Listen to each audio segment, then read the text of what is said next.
ՀԱՏ-ը 24 ժամում ինչից ինչի է վերածվել։ Նախորդ տեսանյութում խոսել էինք, որ այս 3 իրար տեսքով շատ նման մատերիալները իրականում շատ տարբեր են։ Մեկը լամինացված DSP, մյուսը MDF, իսկ մյուսը PVХ։ Այսօր մենք կատարելու ենք փորձ այս 3 մատերիալները տեղադրելու ենք նույն ջրով լի կոլբայի մեջ ու որոշ ժամանակ անց հետևելու ենք ու տեսնենք, թե որը ինչ վիճակում է հայտնվելու։ Քանի որ բավականին երկար ժամանակ է պետք լինելու, որպեսզի մենք տեսնենք իրենց փոփոխությունը, այս դետալները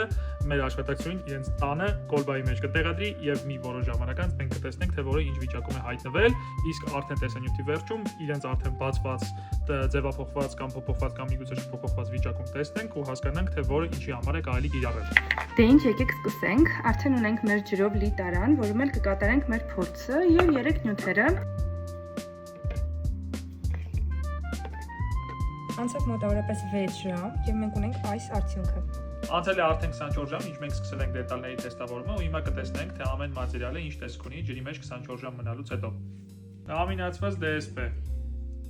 18 մմ-ի փոխարեն 24 մմ։ MDF-ը շատ քիչ է մեծացել, 24 ժամ հետո ընդամենը 1.5 մմ-ով է հաստացել։ PVХ-ն ընդհանրապես փոփոխություն չունի, քանի որ այնտեղ փայտային հիմք չկա։ Պարզ է դառնում, որ երբ գնելու եք լոգոսենյակի կահույք, խնդրում ենք ուղղակի չգնեք լամինացված DSP-ով, կապ չունի անգամ ստոկից եք գնել թե այլ վայրից։ Նախընտրությունը տվեք թաղանթապատ MDF-ին, ներկված MDF-ին կամ PVХ-ին, որը մեր փորձարկման ընթացքում ընդհանրապես ոչ մի դեֆորմացիայի չենթարկվեց։ Ստոկի հետ համագործակցելիս դուք նախապես կիմանաք, թե ձեր ընտրած մատերիալը ինչ առավելություններ ունի եւ ինչ տարածքներում կարելի է այն օգտագործել։